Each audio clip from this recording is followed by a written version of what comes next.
tapi hari ini khusus hari Selasa karena kebetulan hari Rebu beberapa dari teman kita mengikuti sekolah puasa di paroki. Hari ini ibadat jumpa warga di bulan Agustus juga kita sebagai warga negara Indonesia kita akan ikut merayakan kemerdekaan Republik Indonesia. Jadi hari ini acara akan dikemas secara khusus, kecuali ibadat singkat kita juga akan mengadakan game-game sedikit. Untuk itu mohon dari Bapak Ibu yang terkasih, mari kita ikuti ibadat ini dan juga monggo jangan pulang dulu, kita akan mengakrabkan, kita akan bergame bersama untuk merayakan kemerdekaan negara Republik Indonesia yang tercinta ini. Ibadat pagi malam hari ini akan dipimpin oleh Bapak Agus, dan untuk selanjutnya acara akan dipandu oleh Ibu Santi. Monggo silakan Pak Agus.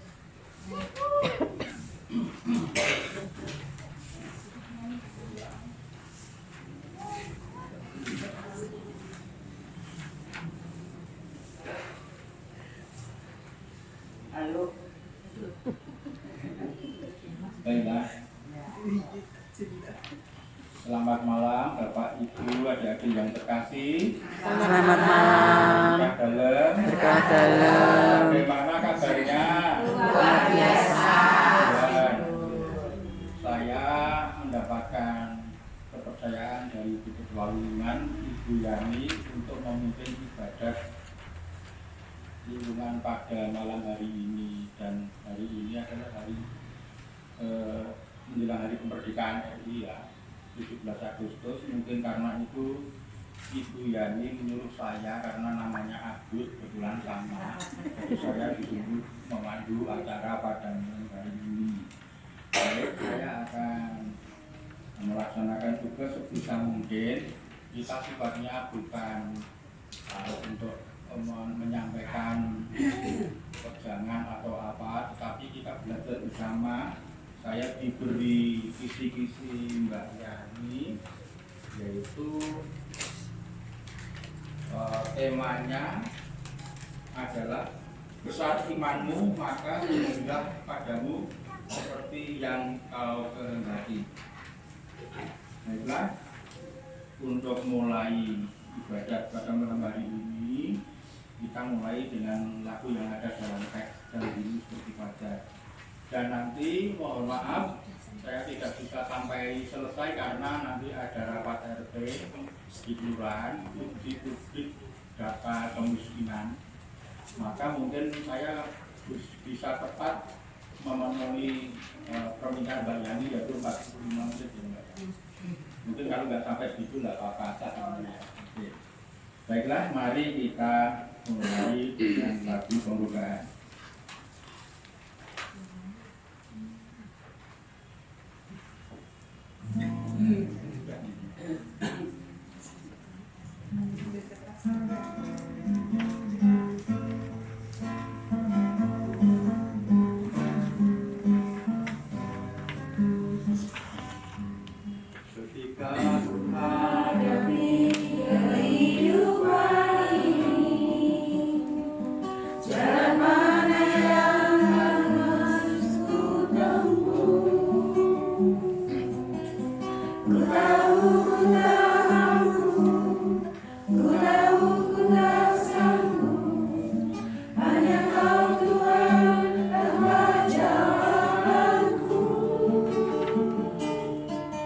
Aku pun tahu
Dalam nama Bapa, Putra, dan Roh Kudus. Amin. Bapak yang Maha Agung, terima kasih Engkau telah membimbing umatku untuk bersama-sama berkumpul di Pondok Maria ini untuk saling berbagi berkat dalam ibadah di keluarga yang kebetulan malam hari ini juga memperingati hari ulang tahun kemerdekaan RI. Bimbinglah kami dari awal hingga akhir sehingga apa yang kami bicarakan dan apa yang kami dapatkan dapat meresap dalam hati dan pada gilirannya dapat kami laksanakan dalam kehidupan sehari-hari dengan mencontoh dari bacaan-bacaan Injil maupun pengalaman-pengalaman tokoh-tokoh Injil yang telah kami diskusikan. Kemudian kepada Bapa, Putra, dan Roh Kudus. Pada permulaan sekarang selalu dan sepanjang segala abad. Amin. Dalam nama Bapa, Putra, dan Roh Kudus. Amin. Besar imanmu, maka jadilah padamu seperti yang kau kehendaki. Ini adalah perkataan Yesus sendiri tentang iman kepada seseorang, dan dalam pembacaan Injil kita sering mendengar tentang iman, yaitu imanmu adalah menyelamatkanmu. Yang tidak benar, imanmu telah menyelamatkan engkau, itu kami benar. Dan pada malam hari ini kita akan coba bahas ayat-ayat mana yang mengatakan tentang itu dan penguatan-penguatan apa yang kita dapatkan dari bacaan-bacaan itu.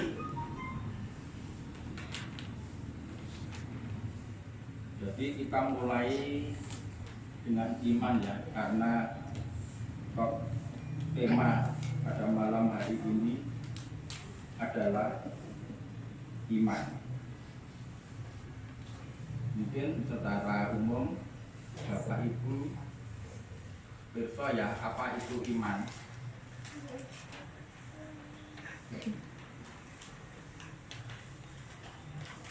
Siapa yang pirsa apa iman? Yang secara umum ada. Jadi iman adalah kepercayaan akan Allah dan utusan-utusannya. Itu iman. Tetapi kalau secara kekatolikan, iman adalah keseluruhan dari kebenaran-kebenaran yang disingkapkan oleh Allah dalam kitab suci dan tradisi suci yang diberikan gereja kepada manusia dalam suatu bentuk singkat di dalam keyakinan-keyakinannya. Jadi dasar iman Katolik ada 3 pilar, yakni yang pertama tadi tradisi, yang kedua kitab suci, yang ketiga magisterium gereja. Terus tradisi itu apa? Tradisi Katolik. Misalnya kita membuat tanda kemenangan Kristus, kita membuat tanda salib dalam nama Bapa, Putra, dan Roh Kudus. Itu tradisi. Kita berdoa rosario. Itu tradisi Katolik. Karena apa? Umat Kristen tidak ada yang berdoa rosario. Umat Kristen tidak ada yang membuat tanda salib. Bahkan umat Katolik pun membuat tanda salibnya kembali. Nah dulu baru dulu dalam nama Bapa, Putra, dan Roh Kudus. Amin. Dan saya juga sudah pernah mengikuti ibadat Katolik Ortodoks, ternyata lain sama sekali dengan Katolik Roma ya. Jadi segalanya sangat berbeda. Bahkan saya merasa Katolik lebih dekat dengan Kristen ibadahnya, hampir-hampir sama, tapi kalau Ortodoks lain sama sekali. Terus kemudian tradisi itu apa saja, misalnya mau Paskah ya prapaskah, puasa itu tradisi. Terus kemudian mau Natal ada Advent, itu tradisi. Setiap September ada DKSN, itu tradisi.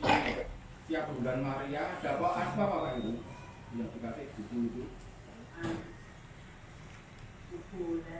bulan Maria, bulan katekis liturgi. Itu tradisi Katolik. Ya, PKL.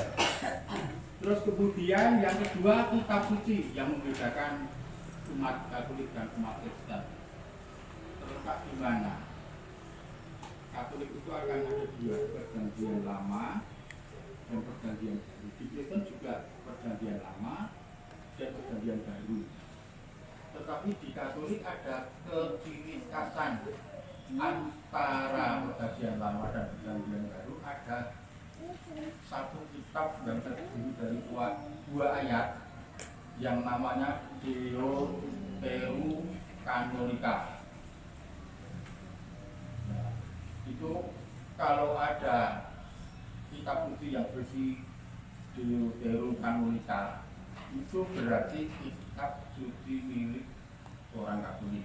Tapi kalau tidak ada praktis, itu milik orang Kristen. Nah, perbedaan dasarnya apa? Perbedaan dasarnya di dalam 2 Makabe ayat 12, bab 12. Di situ ceritakan bahwa seorang kepala prajurit Yahudi pada waktu itu, yaitu Makabe, yang berperang melawan musuh dan banyak anak buahnya yang meninggal. Kemudian anak buahnya meninggal, dan melemprak, banyak berdarah-darah dan sebagainya. Setelah perang selesai, musuh juga sudah pergi. Dia berpikir, layan berdua pakai semen ini, engkau nyawanya terus tinggi, jiwanya kemana? Nah, maka beliau berinisiatif mengumpulkan uang untuk mengadakan upacara untuk menyelamatkan jiwa-jiwa yang sudah meninggal ini. Nah, itu Yudas Makabe. Maka Yudas Makabe waktu itu sudah kenal akan yang namanya keselamatan. Dan keselamatan itu mutlak diperlukan karena setelah meninggal akan ada juga kehidupan setelah meninggal. Maka ini yang membedakan antara Kristen dan Katolik. Jadi Katolik itu mengenal api penyuci, bukan pencuci. Kalau pencuci kan sabun, kalau penyuci pakai api. Api penyuci, api penyucian, bukan api pencucian. Api penyuci itu purgatorium. Itu orang Katolik. Jadi intinya orang tidak bisa masuk surga kalau dia masih berdosa. Maka masuk surga itu tidak boleh membawa dosa secuil pun. Jadi untuk menghilangkan dosa itu bagaimana? Nah, orang-orang yang dicintai yang masih hidup di dunia ini bisa mendoakan sampai yang didoakan ini dosanya makin lama makin diampuni dan makin berat, sehingga pada gilirannya bisa masuk surga. Tapi kalau orang Kristen gimana? Tidak mengenal purgatorium, tidak mengenal api penyuci. Orang yang sudah meninggal mendapat pengampunan langsung masuk surga, enak ya. Jadi enak Kristen daripada Katolik. Katolik itu kosong, betul. Orang Katolik kosong, orang Kristen lebih mudah. Jadi penjagaan Bapak pernah diskusi dengan orang Kristen kok terlihat kota dan lain sebagainya mati di Sofi. Ya, ada pengampunan Tuhan yang masuk surga. Padahal kalau menurut kita dosa tetap ada, tapi pada waktu meninggal dia masih tetap ada dosa, dan dosa ini dibuatkan oleh orang-orang yang dicintai, anak, istri, sahabat-sahabat selingkuhan dan lain sebagainya. Sehingga karena doa-doa kita yang kita panjatkan kepada Tuhan, maka dosa ini akan semakin berkurang dan habis, dan pada gilirannya kita tidak ada dosa pun kita bisa masuk surga. Nah, sekarang masalahnya kalau doa kita yang kita doakan itu sudah masuk surga, apakah kita juga tidak usah berbuat dosa lagi, tidak usah berdoa lagi orang meninggal. Itu tetap kita doakan karena doa yang kita kirim pada Tuhan untuk orang-orang yang kita kalau mereka sudah naik surga, maka doa ini akan diberikan kepada kita menjadi berkat. Kalau tidak kepada kita, ya kepada anak dan cucu kita. Amin, saudara-saudara. Amin. Itulah iman Katolik. Jadi ada tradisi Katolik, magisterium gereja yang ketiga ini ajaran, dan ajaran ini sudah sedikit saya singgung tadi. Mungkin ajaran Katolik itu ada apa? Ada komunion putih, terus ada penguatan, terus ada apa lagi? Sakramen yang membedakan itu kan tidak ada sakramen. Tapi sebagai agama, magisterium itu apa? Adalah kuasa, kewenangan. Dan isi kuasa dan kewenangan itu apa? Ajaran. Jadi tiga pilar iman Katolik adalah tradisi, kitab suci, dan kemudian ajaran. Dan semuanya sudah saya singgung sedikit tadi, sudah lain dengan agama dan agama Kristen Ortodoks sudah lain. Memang betul di dalam Kristen Ortodoks itu juga ada magisterium, ada uji, tapi ajarannya lain. Terus kemudian kita langsung pada inti dari apa namanya tema ini ya. Kita menemukan imanmu menyelamatkanmu. Itu ada di Lukas 17 ayat 19. Yaitu tentang 10 orang kusta. Pada suatu perjalanan ada 10 orang kusta yang berteriak-teriak memanggil Yesus. Dan orang-orang yang seperti itu mesti dilakukan oleh orang Samaria. Oleh karena apa? Orang Samaria itu waktu Yahudi purba itu dianggap bukan orang Yahudi murni. Jadi sudah campuran dengan orang-orang dari luar. Biasanya bertempat di daerah Kanaan, yaitu Israel di sebelah utara. Kalau ke barat itu negara Turki, ke utara Yordania dan Syria.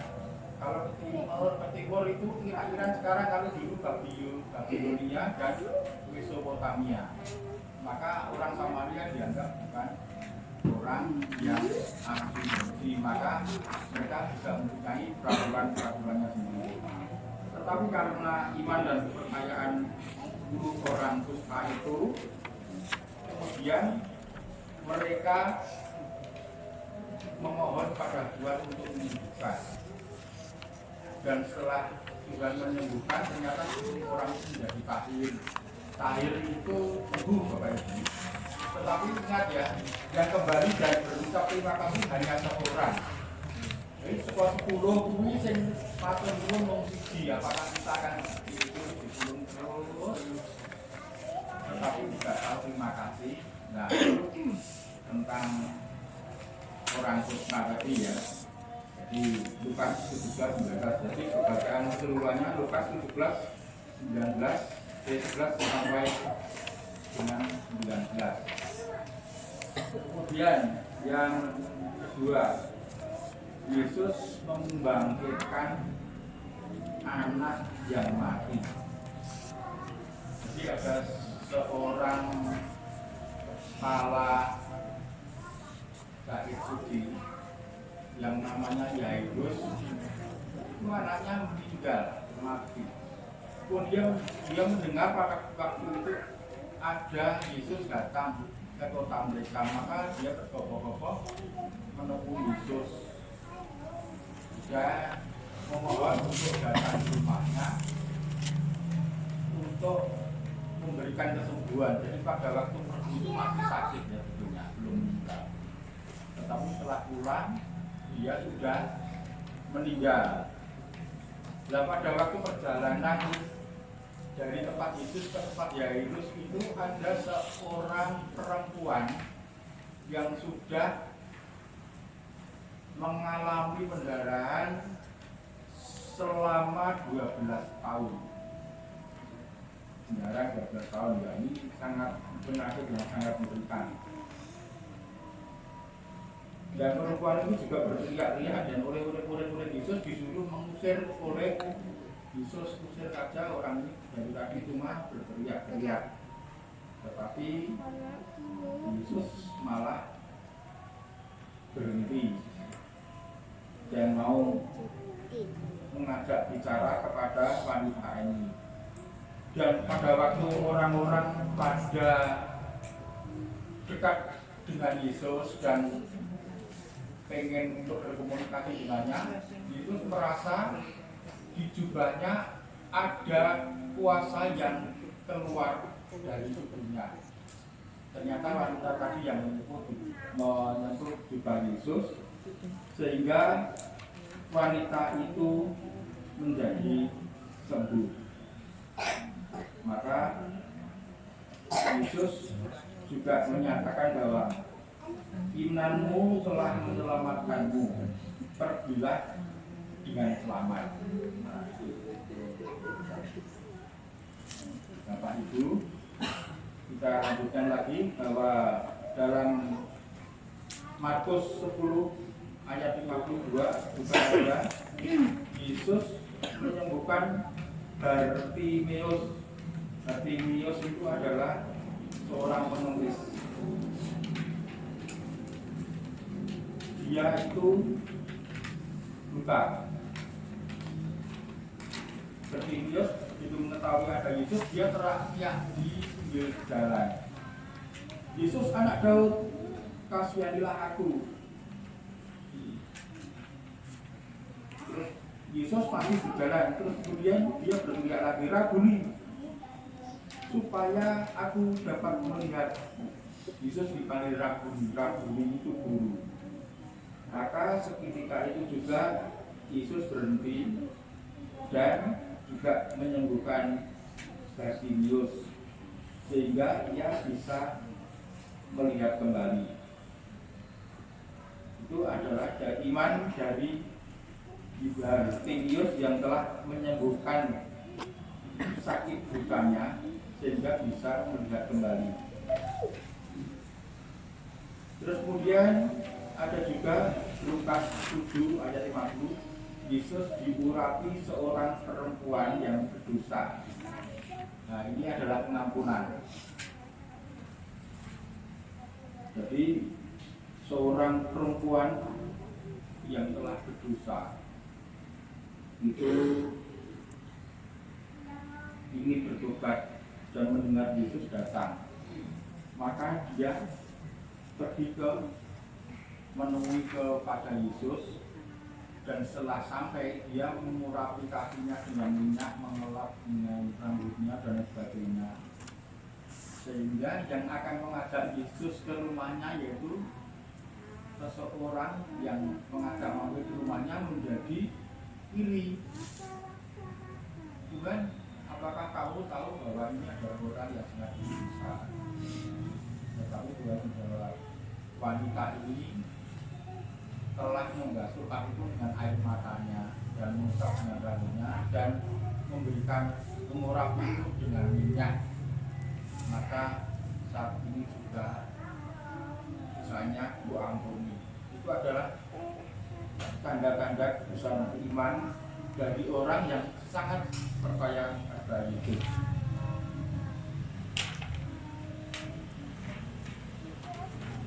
Jadi kekuatan iman sebetulnya kalau kita runut ya, itu ada di Yohanes 14 ayat 6. Itu inti dari kekuatan iman, yaitu akulah jalan, kebenaran dan hidup. Tidak ada seorang pun yang dapat mencapai rumah Bapakku kecuali melalui aku. Kalau kita mengimani itu, maka akan selamat. Yesus telah mengalami kematian dan bangkit. Ini sebagai bukti dari janji Allah tentang kehidupan yang abadi. Karena apa?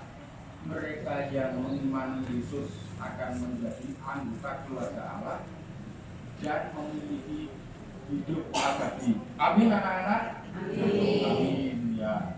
Jadi kalau kita selalu percaya pada Allah, mengimani Allah, maka kita akan selamat. Ada ilustrasi ya. Jadi ini waktu rame-ramenya tahun 69 itu manusia mendarat di bulan. Itu yang berhasil mendarat di bulan itu pesawatnya namanya apa kalau tahu? Apollo 11 ya. Dalam Apollo 11 itu membawa 3 awak, yaitu Neil Armstrong, Edwin Aldrin, dan Michael Collins. Neil Armstrong itu ketua regu. Dia bertugas untuk membawa misi. Dan kemudian